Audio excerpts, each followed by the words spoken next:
اچھا بچوں، اس سے آگے پڑھتے ہیں کہ ان کی وفات کے بعد ڈپٹی نذیر احمد جو ان کے ساتھ ان کے دوست، کافی عرصہ ان کے ساتھ تعلق جن کا رہا ہے، ایک ادیب ہیں، کا ایک مضمون ان کے متعلق لکھا ہے جو شائع ہوا ہے رسالہ تمدن دہلی میں 1911 اگست میں۔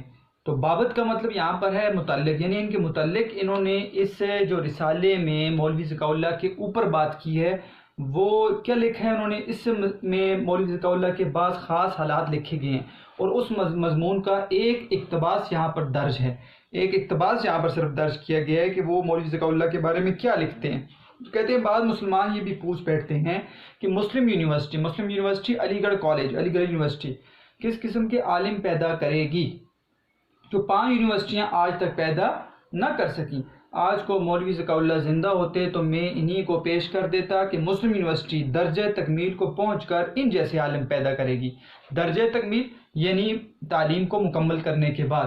تو اس کا مطلب یہ ہے کہ یہاں پر ڈپٹی نذیر احمد یہ کہنا چاہتے ہیں کہ لوگ کہتے تھے اس وقت میں ہندوستان کے اندر تو اس سے پہلے بھی اسلام کی یونیورسٹیاں بنتی رہی ہیں، مسلمانوں کی یونیورسٹیاں بنتی رہی ہیں، تو بڑی بڑی یونیورسٹیاں بڑے بڑے سائنسدان عالم پیدا نہ کر سکی، تو اب کیسے پیدا کرے گی؟ کوئی مسلم یونیورسٹی علی گڑھ کالج بن گیا، علی گڑھ کالج یونیورسٹی میں جب تبدیل ہوئی تو کیسے پیدا کرے گی؟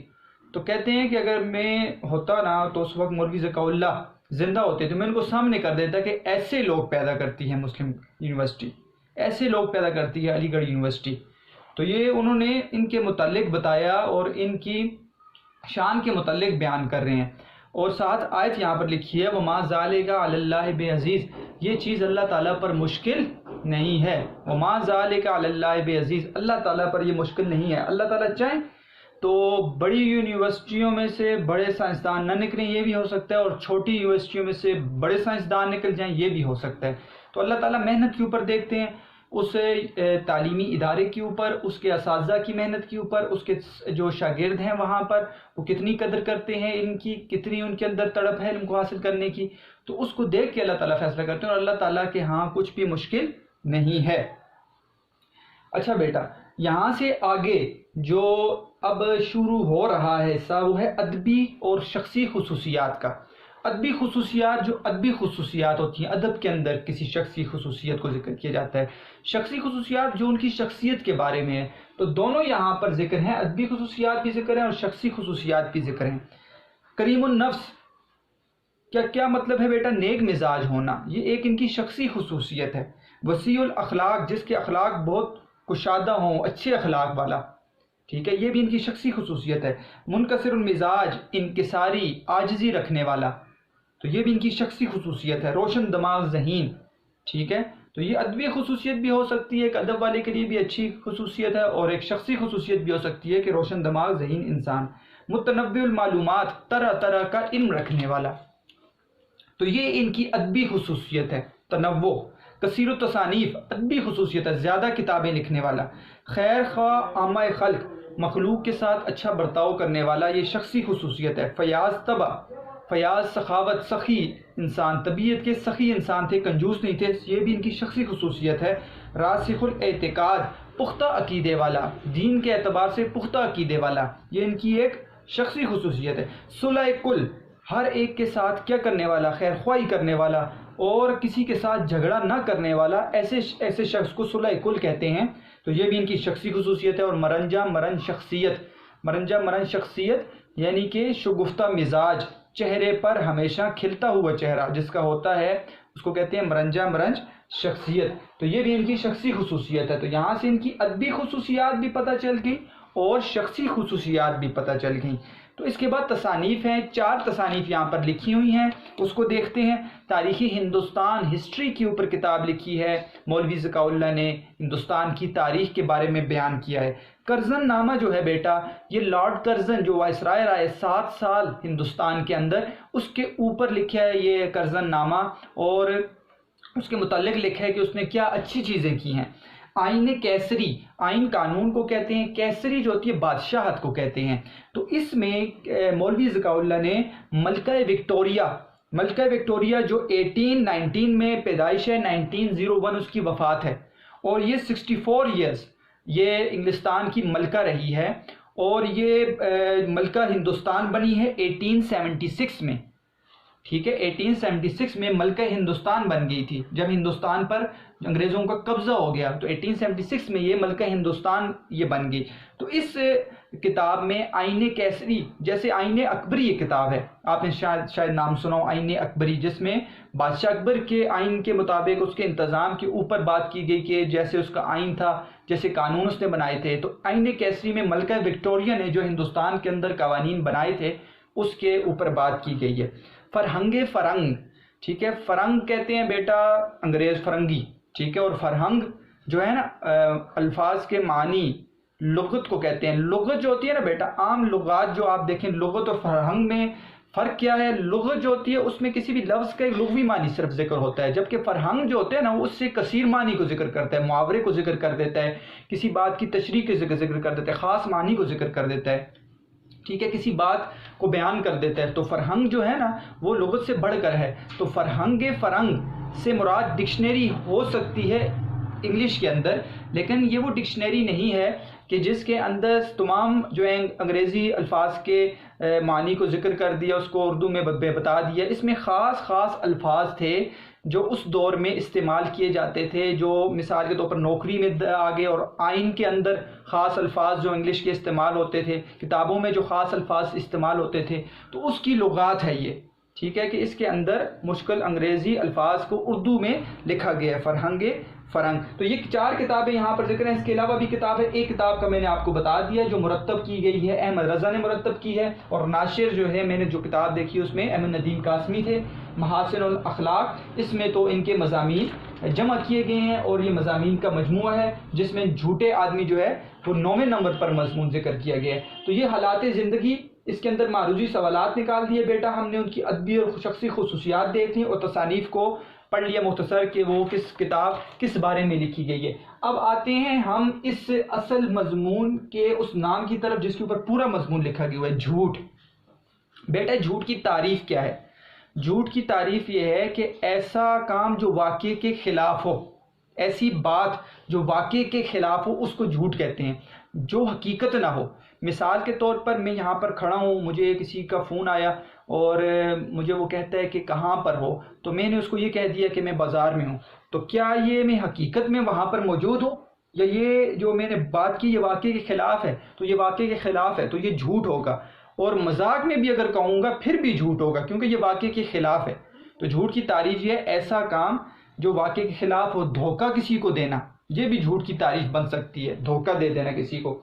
تو جھوٹ کے اوپر بیٹا بہت زیادہ آیات ہیں، بہت زیادہ احادیث ہیں، بہت زیادہ اشعار ہیں، اقوال ہیں جو جھوٹ سے بچنے کی تلقین کرتے ہیں کہ جھوٹ سے بچا جائے۔ ایک مومن کے لیے تو ایک آیت ایک حدیث بھی کافی ہے، اصل چیز ہے عمل کرنا۔ تو ہم اس پر کتنا عمل کرتے ہیں بیٹا، اس کو دیکھا جائے تو ہم کتاب کے اعتبار سے، اپنے سبق کے اعتبار سے کچھ آیات کو دیکھتے ہیں، احادیث اور اشعار کو دیکھتے ہیں کہ جس میں جھوٹ سے بچنے کی تلقین کی گئی ہے۔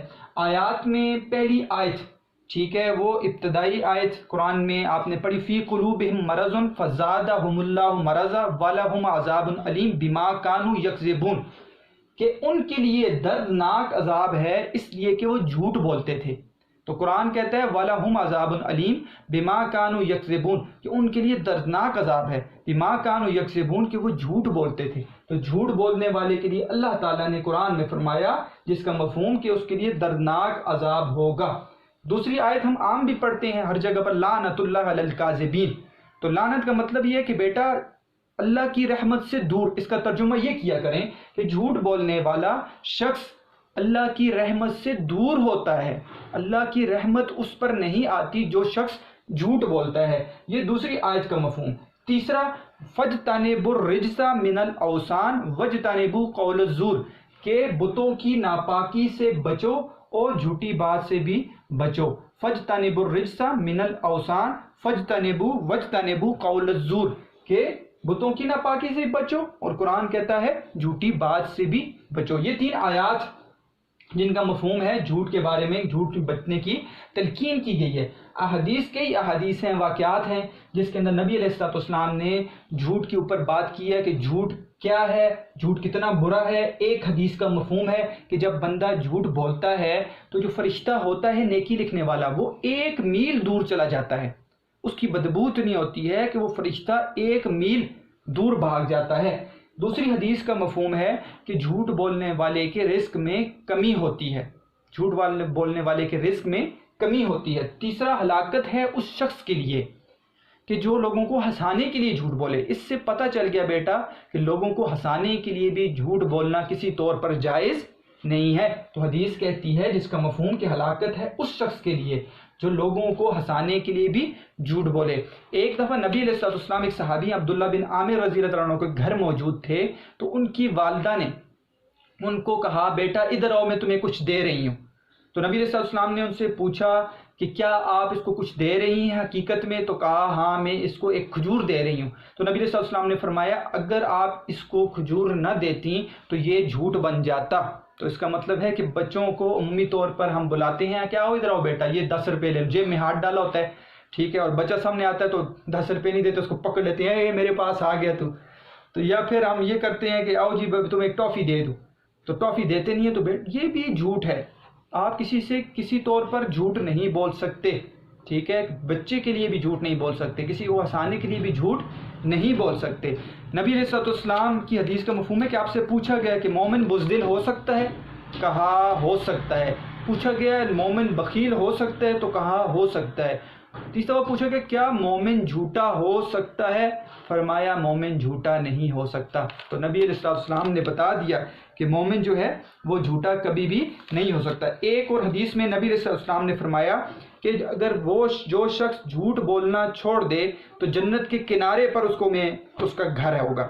جو شخص جھوٹ بولنا چھوڑ دے جنت کے کنارے پر اس کا گھر ہوگا، اور جو شخص حق پر ہونے کے باوجود جھگڑا نہ کرے تو جنت کے درمیان میں اس کا گھر ہوگا۔ حق پر ہے، جھگڑا نہیں کر رہا، جنت کے درمیان میں گھر ہے۔ اور وہ شخص جو اچھے اخلاق والا ہے تو اعلیٰ جنت میں اللہ تعالیٰ اس کو گھر دیں گے۔ تو اخلاق اتنے بڑے بہترین ہوں گے جس کے تو اعلیٰ درجے پر اللہ تعالیٰ اس کو جنت دیں گے۔ اگر جھوٹ سے بچے گا کنارے پر گھر دیں گے، اور اگر ایک بندہ حق پر ہونے کے باوجود جو ہے نا وہ اپنا فیصلہ اللہ پر چھوڑ دیتا ہے تو اس کو جنت کے وسط میں مکان ملے گا، گھر ملے گا۔ تو بیٹا یہ ہیں کچھ ایسی چیزیں جس کو آپ پیپر میں لکھ سکتے ہیں، اور اصلاح کے لیے بھی، میری اور آپ کی اصلاح کے لیے بھی یہ ضروری ہے کہ ہم جھوٹ سے بچیں اور جھوٹ کو چھوڑ دیں۔ جھوٹ کسی طور پر جائز نہیں ہے۔ ایک جگہ پر بیان کیا جاتا ہے جیسے کہ 3 چیزوں میں جھوٹ بولا جا سکتا ہے، بیٹا وہ جھوٹ تو جھوٹ ہے، ٹھیک ہے، اس کو ہم جھوٹ نہیں کہہ سکتے۔ مثال کے طور پر ہم کہتے ہیں کہ جنگ میں جھوٹ بول دیں، ٹھیک ہے، اور کسی سے صلح کراتے وقت آپ جھوٹ بول دیں، گھر میں والدین کی خوشامد، اساتذہ کی خوشامد کے لیے جھوٹ بول دیا جائے، تو بیٹا اس کو جھوٹ نہ کہیں، یہ تو خوشامد کے لیے بولا جاتا ہے۔ تو کسی طور پر بھی جھوٹ جائز نہیں ہے۔ کسی کے فائدے کے لیے جھوٹ، وہ جھوٹ نہیں ہوگا، وہ فائدہ ہوگا، وہ جھوٹ نہیں ہے، ٹھیک ہے، کیونکہ حقیقت میں آپ ایک اچھا کام کرنا چاہتے ہیں۔ تو اس کے علاوہ آپ کسی طور پر بھی کہیں پر بھی جھوٹ نہیں بول سکتے۔ تو اللہ تعالی ہمیں ہر اعتبار سے جھوٹ سے بچائے۔ تو اس کے بعد ہم انشاءاللہ ابھی نیکسٹ جو ہے وہ اس سبق کے خلاصے کو دیکھتے ہیں کہ جھوٹے آدمی کے اندر مولوی ذکاء اللہ نے خود کیا بیان کیا ہے۔ اب بات کریں گے سبق کے اندر کی بات کہ مولوی ذکاء اللہ جھوٹے آدمی کے بارے میں کیا کہہ رہے ہیں سبق کے اوپر۔